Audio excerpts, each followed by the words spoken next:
The only palace I desire is the Red Castle at King's Landing, my lord Piet. And if the great of Qarth would give me gifts, Xaro, let them give me ships and swords to win back what is rightfully mine.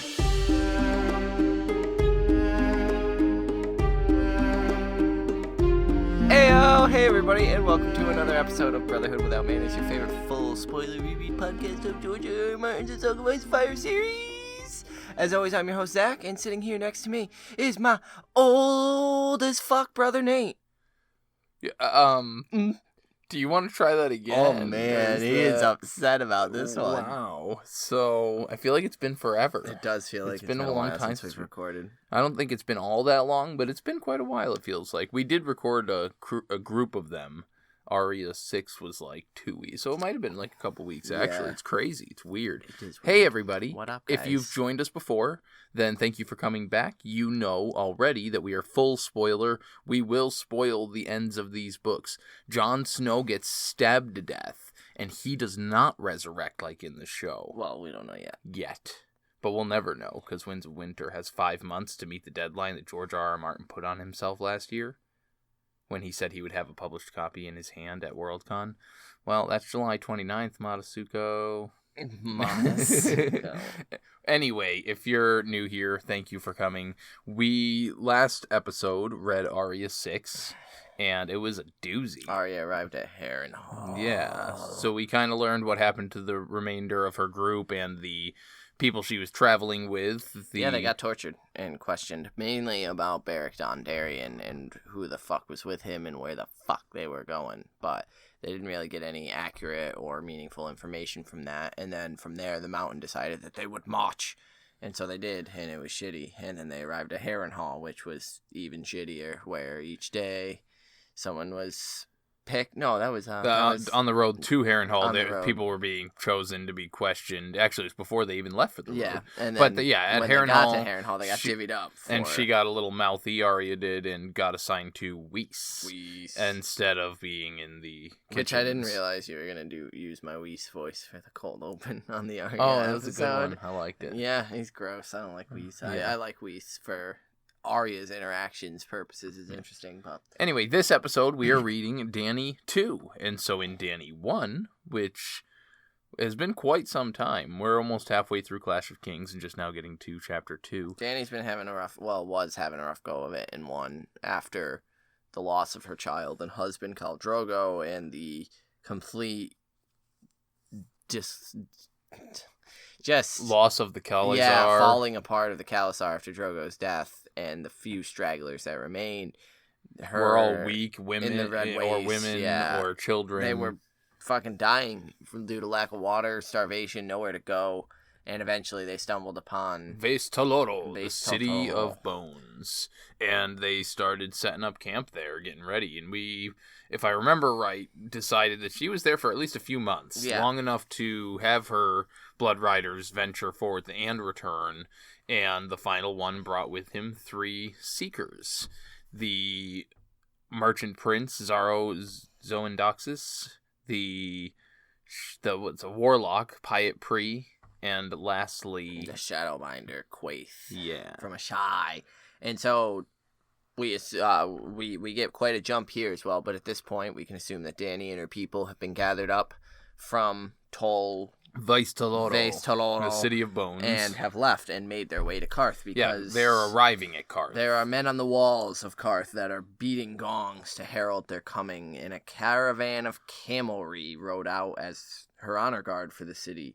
Camels and riders both decked out in just ridiculous. They're pimping, Yeah, Qarth is big pimping. Yeah, and so she recalls that in Vaes Taloro, Piet Pri told her the splendor of Qarth. The greatest city that ever was or will be, and gives a very little minor bit of the history and how it's the center of the world, which isn't inaccurate. It's very much central to the rest of the known world in terms of what we're aware of with Westeros. I mean, and in Asshai. Essos it is. That's an interesting thing to say, and I'm really glad you went with that. Well, that's why I said the known world. To pretty much everybody, yeah, I mean, if you ask someone in King's Landing or Old Town, it's the center of the world. Like, Old Town is the center of the Well, world. I mean, like, physically speaking, on the do map. Do you think that's what he means? No, I think he's probably a priest. Jerking his dick about the power. Yeah. It's, Yeah, I mean, it's even the fire, the alchemist. Because then he says Landing. it's the gate between east and west, and I think that's where and north and south. Yeah, whatever. But I also thought of the wall being called the hinge of the world, and the fact that this is the center. Then we got the hinge. Yeah, all sorts of... there's all sorts of, we're just building us a home. A home. And... So, Dany obviously took the warlock's words well salted, but the city was undeniably magnificent. 3 thick walls encircled Qarth. The outer was red sandstone decorated with animals of all different sorts. Yes, 30 feet high the first wall is, and elaborately carved. The double stuffed Oreo. I love it. I love Qarth.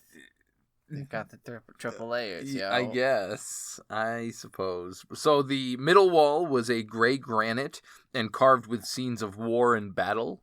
And this one was 40 feet high, so just a little bit taller than the one right outside. And the third was black marble and covered with porn. Hell yeah. With intricate carvings enough to make Dany blush at when first. She looks at them. But then she feels foolish for blushing, thinking, if I can look upon the scenes of war, why should I avert my eyes from men and women giving pleasure to each other? That, and she is no maid. She had a husband. She lost a child. And so all of the gates opened at their approach, and small children begin... Small naked children. Scatter. Okay. They're, all right, it's weirdo. It's settle strange. Down. That they just have these little, I think they said gold painted. I mean, it's not that strange. Yeah, let's especially in ancient civilizations, George's world, especially here. Children. Why? But they're dipped in gold. They have like sandals and they're dipped in gold. I mean, like, not to get crazy, but like we dunk babies in fucking water and say it's magic water that's gonna get them into a sacred holy. Like, it's not fucking crazy. Like, that's what's crazy. Can we request that? That from now on, it's not just water, it's gold paint as well. Like, so that they're the best we'd get is probably like peanut butter. Oh, here you go. Yeah. There's that meme or that kid that the kid. Yeah. Does that feel good? But so little golden naked children, as Nate pointed out, scatter flowers in her path, and the buildings were just about every color. She said it felt like a fever dream. And I really like it. Like, it's almost like a wonderland. Which I think is really astute of Martin to point out. Like, it's just a clever way to show that... I think that's a brilliant way to describe this place. One, it's hot. It's got that hot, humid. It's got that weird haziness. Where you kind of feel sluggish, and then it's got the fever dream of the colors and the warlock, and what's going to occur. It just goes to show how drab everything's been for her for so long that even if it's not the most colorful, extravagant, but it is. And that's what I'm saying is, like, even if it weren't, that contrast would be there just from spending the last year in the desert. And to walk into this city of all of them that has this kind of coloring. This is similar to the guild masters of the alchemists. Well, yeah, Tyrion, that's what I mentioned earlier. It's all about the grandeur of look at us, but don't look too close because you'll see the truth. You'll see what's really there. And yeah, people were just flooding the streets on the balconies. It's a fucking parade after the World Series. Yeah, like crazy. People are lining. It's a parade, and they're throwing shit down at her. Tall, pale folk, queer looking. Every one a lord or a lady to her eyes, and she feels shabby and barbaric with her Dothraki. And I think that she. Gross. Excuse me. I think that she adopts this outfit that she says that the women wear, the one breast covered white shawl. I think even the show tried something as similar as they could get away with, but I suppose Emilia Clarke was done. Well, Emilia Clarke was tired showing her boobs. Exactly. Yeah. Good for her. But, I think that she adopts it in Marine. I think it's neat that it's pointed out here that this is a Qarthian. But she looks up to style. These ladies. Yeah, she thinks that they're barbaric to her. She feels ashamed to compared to them. Right. But she knows that the Dothraki called the Qartheen milkmen for their pale skin, and she wonders if, looking around, the Dothraki were able to take in the beauty of the place, or if they only ever saw the plunder, because that's all Dothraki know. Yeah, because that's when she points out how savage we must seem to them, these people. And it's clever because George is pointing out, like, she's aware. She's lived, a secluded version of that, an on-the-run version, but, looking down on the Dothraki. Well, savagery is also equated to stupidity. If right. you're the more savage, the more unevolved, the more uneducated you are, the easier you are. So, of course, Pyat Pri and Zarazo and Doxus are fucking on a high right now, because look at this dumb barbarian princess who we're going to get these dragons from. They're ours. And Qarth tells her as he leads the Doxos, Zarazo and Doxus tells her as Pyat Pri leads them on, that if she sees anything she likes among the markets, nearly name it and it is hers. Because Pyat Pri's leading them through the caverns, and he actually, Zaro wasn't with them until he rides up inside of this cavernous bazaar. And How bizarre? Pretty bizarre. So it's Are you going to do the whole song? No. Okay, so that's because that's the only lines you know at that point. Zaro approaches them, but this cavern is massive, and it's got these wooden fencings up top that are just covered. All of the walls are covered with trees and flowers and plants and shit, and then the lattice work in the ceiling is covered with colorful birds, parrots, and shit like that. Like, this is a fucking trip, man. It's an opium den. It's a marketplace. It's an opium den. Okay. Well, like, if there's ever a place you want to smoke opium, it's in this cool lattice work, lavender growing down, and like gonna tickle your taint and everything. It's craziness in here. Accurate. And yeah, he tells her, whatever you see, name it, it is yours. And Pri, not to be outdone, adds, Qarth itself is hers. She has no need of baubles. And I really like her response. Well, he tells her, Khaleesi, come with me to the house of the Undying, and there you shall drink of truth and wisdom. Yeah, and she's obviously incredibly wary of, because they're just trying to outdo each other, of like, oh, well, Khaleesi, I can offer you this, and oh, you don't need to offer that, she's the mother of dragons. Yeah, like, why would she need the Palace of Dust? The 13 will give her a crown. And she says, the only palace I desire is the Red Castle at King's Landing, my lord Pyat. And if the great of Qarth would give me gifts, Zaro, let them give me ships and swords to win back what is rightfully mine. Z-snap. Fuck yeah, Dany. Like, she's just putting her queen all over She also notes that she is wary of the warlock because of one Mermaster. And so I like that. The lesson learned. The lesson has been learned there. She is holding on to that and knowing that. Yeah. Normally these promises are a double-edged sword. And Pri is not pleased.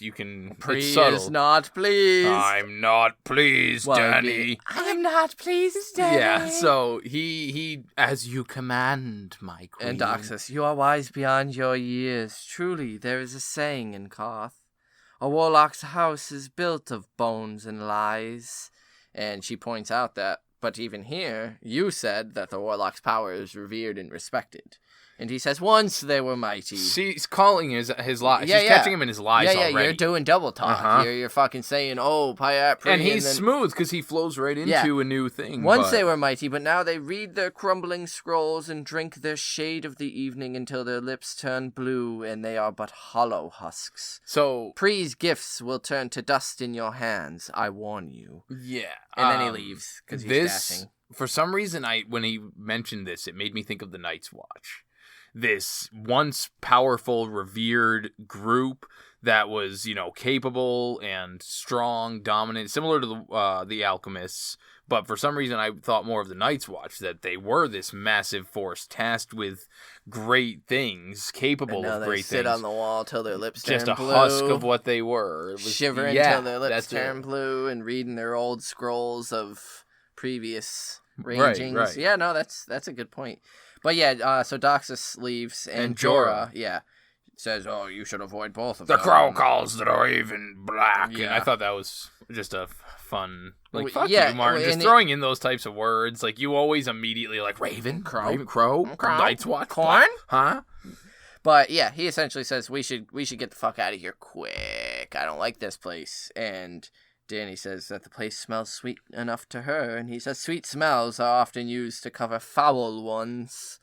And she notes then that, he loves, I will always be the little cub to him, and he will need to protect me. Part of him wants to bed me, but part of him wants to love me, and she wishes she could love him better. Which, it's messed up that she's because first of all, I want to say thank God she's aware of this. Yeah, just so that way we don't have to. I mean, there's always the worry that Mormont's gonna just fucking savage this poor girl, but we shouldn't have to. She's strong enough willed where she obviously sends him away and can't tolerate him. But thank God she does, man, because he's creeper enough as it is without that. Well, he'll be grabbing a feel here soon. Right. And so we learned here that Doxus had offered Dany the hospitality of his home while she was in the city, and that his manse made Illyrio's look like a hovel. An entire wing was given over to her and her Dothraki, and she had slaves to tend her every need. So, again, with the slaves. Yep. For the mother of dragons, no grift is too great, Doxus had told her, and on the morrow the 13 will come to do you homage, and all the great of Qarth will come to see. And she thinks, no, they'll come to see my dragons. They're not coming to pay homage to me. They just want to see these fucking dragons brought back. And she sends him on his way, and Pre leaves as well, kissing her bare feet. And saying that he'll talk to the warlocks to get her a session there. But he gives her a jar of ointment, which says that he says would let her see the spirits of the air. What do you think that is? Is that just some trippy shit? Yeah, it's probably just some fucking acid in a jar. Yeah. He also mentions that he's going to try to get the 13 to be at the feast the next evening, too. Gross. Where the... not the 13, the warlocks, I have it written down here. The Undying Ones. He said he's going to try to get the Undying Ones to also be at that feast where the 13 are coming to pay homage to her. Are they capable of moving? Aren't they No, I think that's just bullshit. Yeah, so I was just checking. Last to depart was Quaithe the Shadowbinder from Asshai, and from her Dany received only a warning. Beware. And Dany asks of whom? Of all. Do you have the quote there? I do, but... Go for it then, it's yours. Of all. They shall come day and night to see the wonder that has been born into the world again. And when they see, they shall lust. For dragons are fire made flesh, and fire is power. And so, Shark bait, woo-ha! Quaithe especially is one of the most discussed parts of Dany. Yeah, is what's her motive? Who is she? And how does she do what she does? And why? Right. And so, right here, she seems to be the only person around Dany at the moment who doesn't have a motive other than... As far as we can see, right. She's completely... It's all just... You need to be careful. Is there a Quaithe theory you subscribe to as to her identity or who she might be? I'm fond of the Shearsea Stone. I'm not Ashara Dane. I do like, but I just think Ashara Dane's dead. Yeah, I don't want to because I wish we could see her. But, a Dane, at least a Dane. Exactly. Yeah. But otherwise, I haven't finished Fire and Blood, so I don't know the theories that you like. Which, we are full spoilers, so if you want to talk about them. I've forgotten most because it's been a bit since Fire and Blood, but no, I've never settled on who I think Quaithe actually is. Yeah, so I don't know if I think Quaithe is actually someone we know. Yeah, so why don't you, the listeners, write into us who you think it is, and we'll talk about each one as I love come Quaithe to that. Theories, yeah. Yeah, because Quaithe is great. I don't read enough. That's what's so interesting about Quaithe, though, is that she could be saying absolutely nothing here. Yeah. She could just happen to be this... But she isn't. She's absolutely telling the truth, is that you need to beware everyone here, because they're going to want your fucking dragons. Straight out, that's all it is. See, and that's what's so interesting, is this part here it's not prophetic, it's not prophecy, it's her just saying, hey, you've got the most powerful creatures ever born to this planet. People are going to want to see that. They're going to want that. Be careful. Yeah, but essentially it's also Quaithe saying that she doesn't desire power.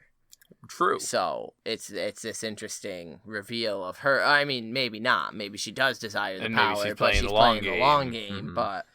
But Jorah agrees with what Quaithe says, but dislikes her as well. See, and it's good, though, because she also, once again, right here, tells herself not to forget treachery. Yeah. Do not forget Mirri Maz Dur and what happened last time. Yeah, Dany's kind of unsure of it all, so she just orders more guards over their wing And the dragon's well guarded as well. She's not just trusting Xaro's guard. She's putting her own up, which is smart. And then she goes a step further, which is really cool, and calls her blood riders in and says, go out into the city. Take every possible spot you can and get it covered. I want to see what they didn't show us. Yeah, tell me what you see out there. Yeah. What's going on in the city? What is this city? She even tells them to take some of the females with them to go into the places that they won't be allowed into. And then finally, after sending them all off, she turns to Jorah. Yeah, she tells Jorah that he's to go to the docks and see about any ships that may be in from Westeros or any news from Westeros. And he's like, Do you think he's only doing that just because he's so worried about her in this new city and the people that are surrounding her? Or do you think he's specifically trying to avoid something down at the docks? No, I think at this point he has become completely devoted to her, and so he's terrified about more assassins coming. Anybody but him protecting her. Anybody but him being around her, and I think he's especially wary of Xaro and Kaya absolutely. and them. But she tells him that Joko can guard me, and you speak the most languages. You know the lands, and you know that the Dothraki fear the sea and won't be going near the docks. Only you can serve me in this, and so he agrees. And she decides she's going to take a little break, but before she takes her little break, we're going to convene our small council and just get our little break out of the way nonsense out of the way. So we'll let you get back to the episode in a real minute. Quick minute. Quickie.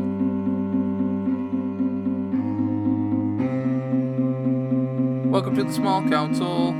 Dun, dun, dun, dun, dun. Yes, I love it. So this is just where we read our socials, so you can get in touch with us if you wanted to write in any Quaithe theories, questions, comments, anything like that, or give us your inductees. As you know, or if you don't know, we read inductees from the chapter at the end of each chapter. Hell yeah. We can be reached just about everywhere the internet allows via social media. You yelled at me last time. I know, that's an even broader stroke. Dumbass. I said just about, which is not nearly even close to accurate. No. But the easiest places are email, which is withoutmannersbrotherhood@gmail.com.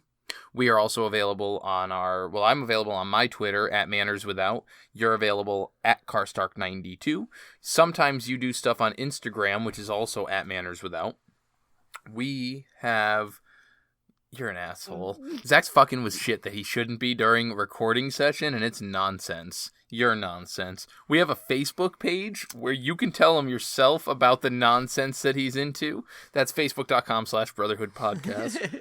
We also have the private Facebook group, which access is granted via the Patreon, where you can get some bonus content just for a couple dollars, maybe even like $1 a month or something like that. I think it's $2. And you get bonus episodes, sample chapters of Winds of Winter. You get access to the private Facebook group. That's patreon.com/withoutmanners. And then finally, I did want to mention that if you listen on Stitcher, you can get a 1-month free trial by using our code Brotherhood. Brotherhood. No, don't say it's not that. It's Brotherhood. Brotherhood. Shit, man. Like, Brotherhood. What are you doing? Brotherhood. Anyway, we'll let you get back to the episode. Right into us. Brotherhood. The Brotherhood Without Manners. Brotherhood. Thank you. We'll see you back in the episode. Brotherhood.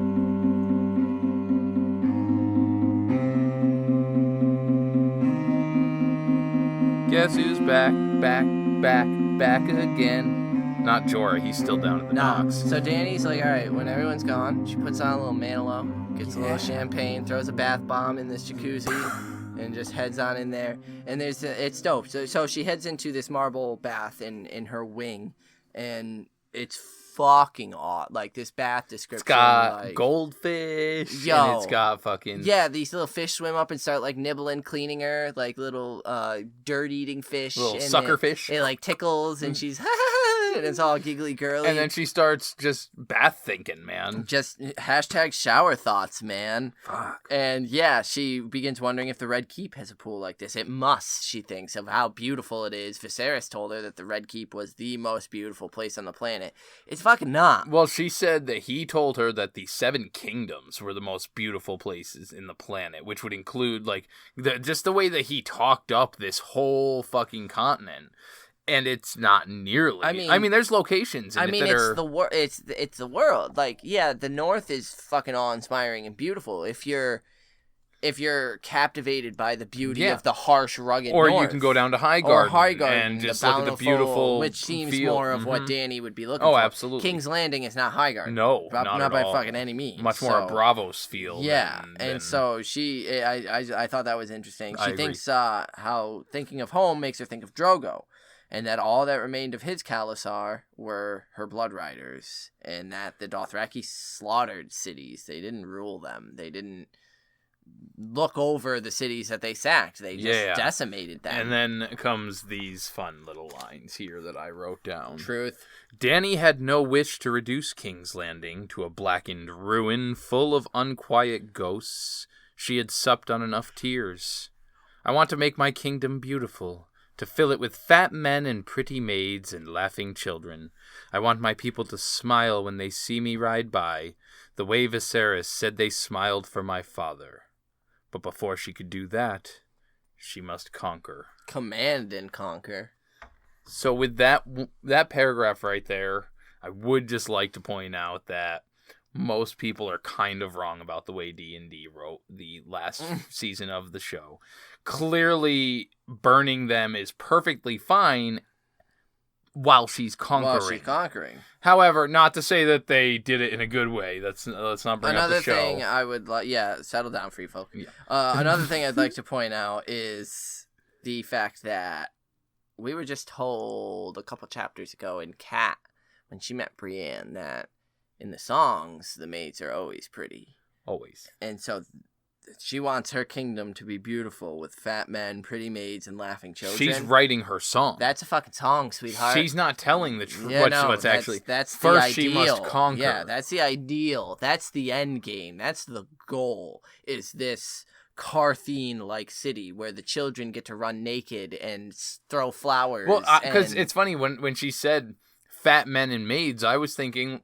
Robert and Marjorie popped into my head. Yeah. Just like a fat, drunken man and this pretty maid. I thought Illyrio. Like, Illyrio was the fact. And, like, I was like, but you don't like those men. You're not impressed by Illyrio. And so it's an interesting... No, and I think her take on it is she wants people to just be able to live happy, fat and free. Yeah, not hungry. Yeah, exactly, no, definitely. But it's yeah, there's a lot to it, and she thinks of Robert Baratheon, Bobby B, the usurper, and cold-eyed Eddard Stark with his frozen heart, and the Golden Lannisters, father and son both, so rich, so powerful, so treacherous, Shoshones.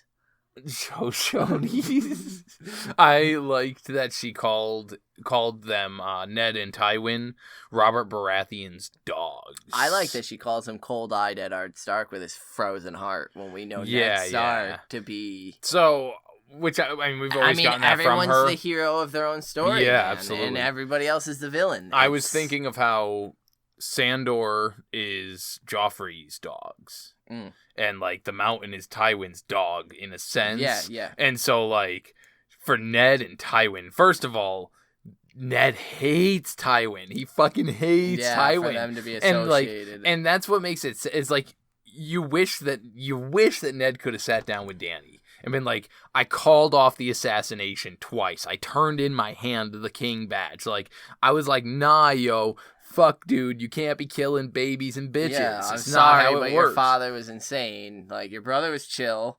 That's till the till he end. kidnapped my sister and brutally. But actually, he knows. He would know. Damn, that would have been a good conversation. Yeah, and she wonders how she will ever overthrow such men. Those insurmountable odds of these dogs. These and it's men. these and through Dany's eyes, it's the cover of a fucking '92 rap album. It's Ned Stark and Tywin back to back, straight arms NWA crossed, just chilling with Ned straight with out of the Essos. blue eyes, and Tywin with the gold, just grilling the fucking camera. Like, how do you beat them? How do you defeat that? Her Khalasar is meager. Her dragons may not even be enough. I bet she pictures Robert Baratheon like the Bobby B laser eye meme. Oh, fuck yeah. And she's just like, no. So get more. But she suddenly, all this thought of reality actually makes her lose interest in the pool and the fish. Well, before that, because I did want to point out when she said how she can overthrow such men, she got almost this minor confidence booster that Viserys had said that the realm would rise for its rightful king. Vagon. But he was a fool, and fools believe foolish things. Made me think of Theon. Oh. Who is... Yeah, that's good, too. He thinks he's going to take Winterfell. Made me think of Vagon. Vagon's good, too. Well, the first part, the realm will rise. The whole thing. Oh, with the fools believe foolish things, too. Like, he's still holding on to this hope that this Targaryen insurrection exists. So Blackfyre clearly does, because I believe he's a Blackfyre. But I disagree with you. Targaryen loyalists. I disagree with you. I mean, there are Targaryen loyalists. We just saw in the chapter before this. Yes, Arya's but 6. I mean, he was an old boomer loony. He was the loony boomer. Exactly. But they do exist. Oh, back in my day, actually, fuck you, because that is 100% like topical in our own political situation. It's the old fucking boomer who's like, oh yeah, back in my day, Ares was great. Meanwhile, Ares has fucking people in cages and is burning motherfuckers. Right. Like, nah. Like, I don't really think in the scale that Viserys, Dany, Vagon want that there are Targaryen, because they're putting too much emphasis on the fact that the small folk give a fuck. It's been the Targaryens, it's more Varys. The Stark, Varys thinking. They don't care what you're doing and who's on the throne, as long as they're happy. Is applying more to the small folk, which, Varys has said he is, where he learned to be That's one what first. He's supposed to be. But I think there is a lot of stock being put into the Targaryen name of if there is a Targaryen insurgent or resurrection,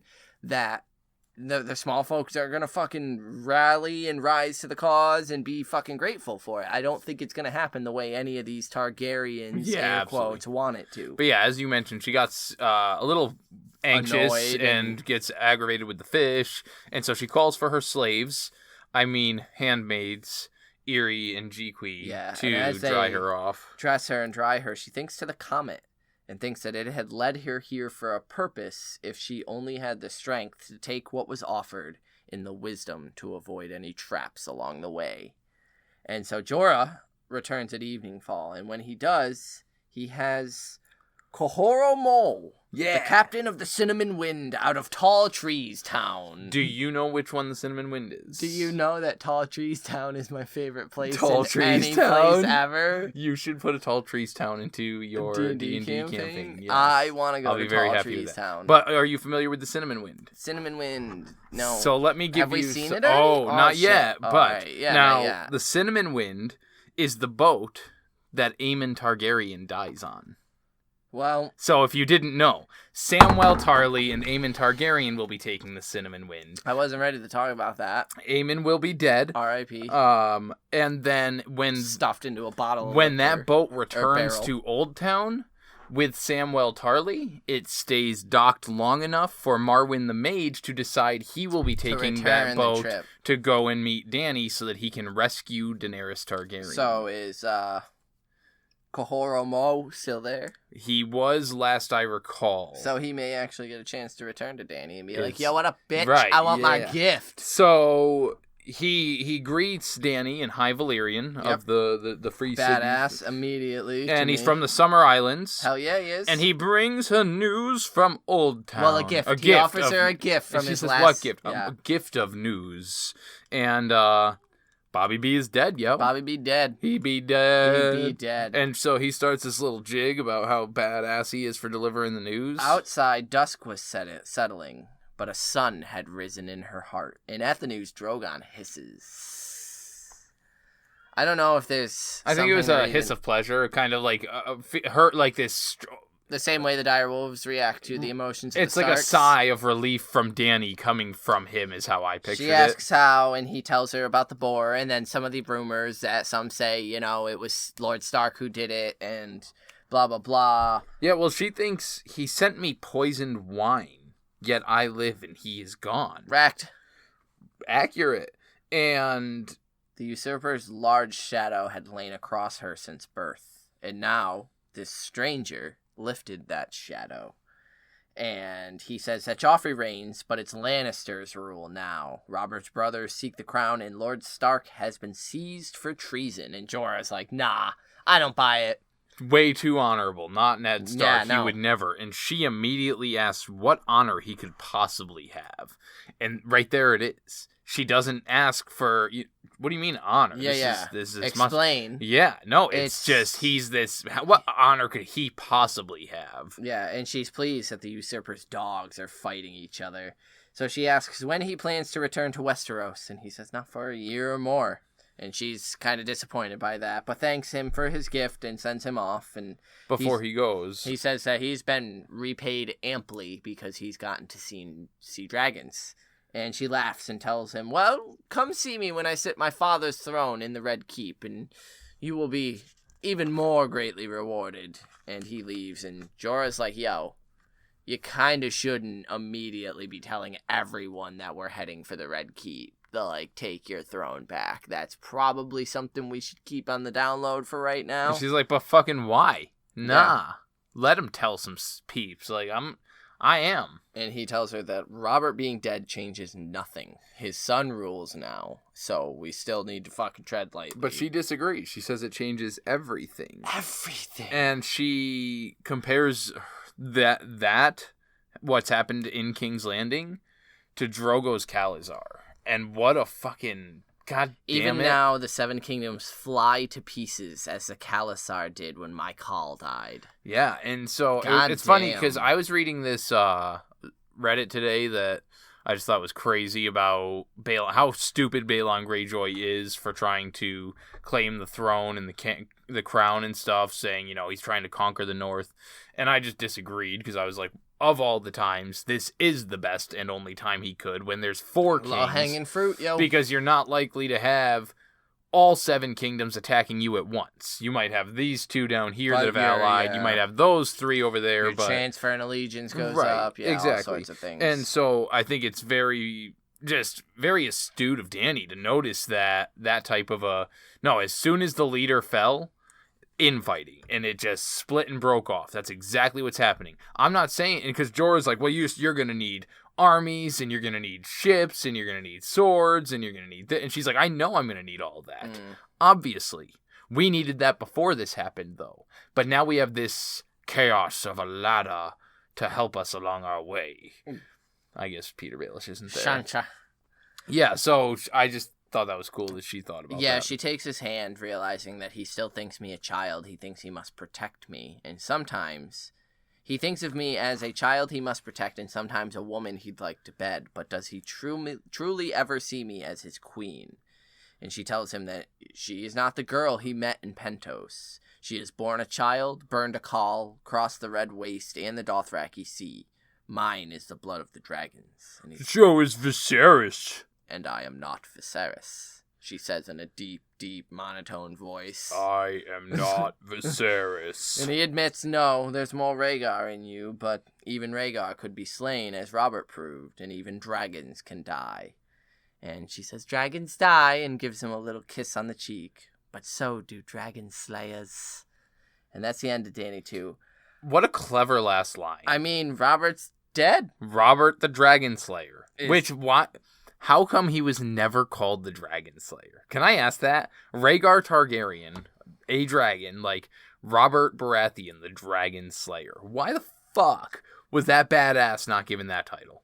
Because he was a drunk fat oaf. I mean, he was the king, so you couldn't really give him anything. Yeah. But he was the whoremonger king or the usurper. Right. He wasn't that badass. There wasn't really anyone who was holding him up mythos status. It was sort of valid. He became the king. All right, he's the king. It's Robert Baratheon, this crazy dude. But that's Dany 2. You got an inductee? Oh, you're throwing it straight at me? Ooh, I hadn't really thought of it. Let me think. I'm gonna give it to Mahoro Kohoro Mo.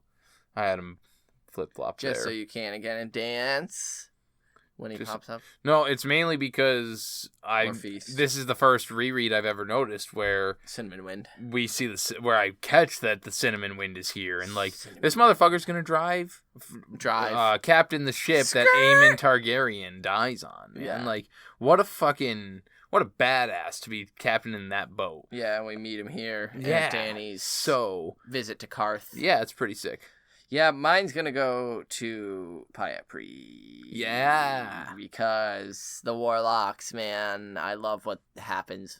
I mean, We get the House of the Undying in this fucking book, and if I'm not ready for a chapter, it's that one. Like, fuck me. So I really like the setup here where he's being weird. He's kissing her bare feet. No one has done that yet, as he's postulating himself more than anyone else. Yet supposedly he has this dark power, and as we know, as full spoiler reread, that power kind of is centered on the dragons, he believes, and that's his goal. But yeah, I love how dangerous Qarth is, and this reread, especially the way it was described as a fever dream. This fucking trippy, hallucinogenic like place. Well, it's so great how fake it all is. How it's all a show. There's no substance. Well, to this even city. The pool, I think, is, even the fish in this beautiful pool have to live off feeding off of someone else. It's, everything to this whole place is someone subsisting on someone else for their, and I just thought it was super interesting. But yeah, my inductee is going to Pri in the Warlocks. So with that, we do have an inductee to read from Julian from France. He says, "All hail the brothers without manners." Sweet. Yeah, I know. I agree. Hell yeah. Good chapter. Knees. I like the soap opera thoughts of Daenerys and Jorah. My great bear. Really entertaining. Besides that, I liked the context brought about by the three companions, and he's going to induct Quaithe. Fuck yeah. She was the only one not to show any envy or agenda towards Dany. Not saying that she hasn't. I'm still wondering, but she really went against the flow with that. Beware, piece of advice. That makes her enigmatic, and I still think as Jorah and Daenerys that she's not to be trusted too fast anyway. Valar Daenerys. Yeah, Quaithe is a really fun one. She's awesome. Character. Thank you for writing in, as always, Julian. As always. I also think we should drop this tidbit of information on the actual show, since it was announced on the Twitter that we are recording a guest interview with Sir Joe Buckley, at Sir Buckley on Twitter. The author of the newly released, I think in December, book, The Great Castles of Westeros. It is a really good unofficial read. Guide. Yeah. He has put in some fucking work on this thing, man. It's a really good book. If you've read A World of Ice and Fire and Blood and all the Duncan Egg, and you want more, on the castles. This book on the castles. He puts it all into context. Each castle, the history of the castle, what happens there, the economic value, why it has economic value, the houses that have aligned with those castles. It's so good. It's very awesome. And he put a ton of work into it. So go check it out for him. Yeah. So we've added actually the Amazon link to the book in our show notes for since we started teasing a guest interview. So go check out his book. It's really good, and then look forward to the episode that will be coming out pretty soon. So yeah, that won't be a book. We won't be covering a Clash chapter in that. We will just be asking him purely about his book and his process. So just us talking about this great author, fan of the books. When that does come out, once we get that nailed down, that will be only so you'll get one chapter episode that week and then one interview. It'll be probably coming out here in the next few weeks. Don't expect it to be too long, so keep an eye out for that. And next we're doing Bran 4, so send us an inductees for all that nonsense. Followed by Tyrion 7, who is our first 7th chapter. And so get us inductees for those two if you would like. Otherwise, we will catch you on the next episode. Valar Daenerys! Peace.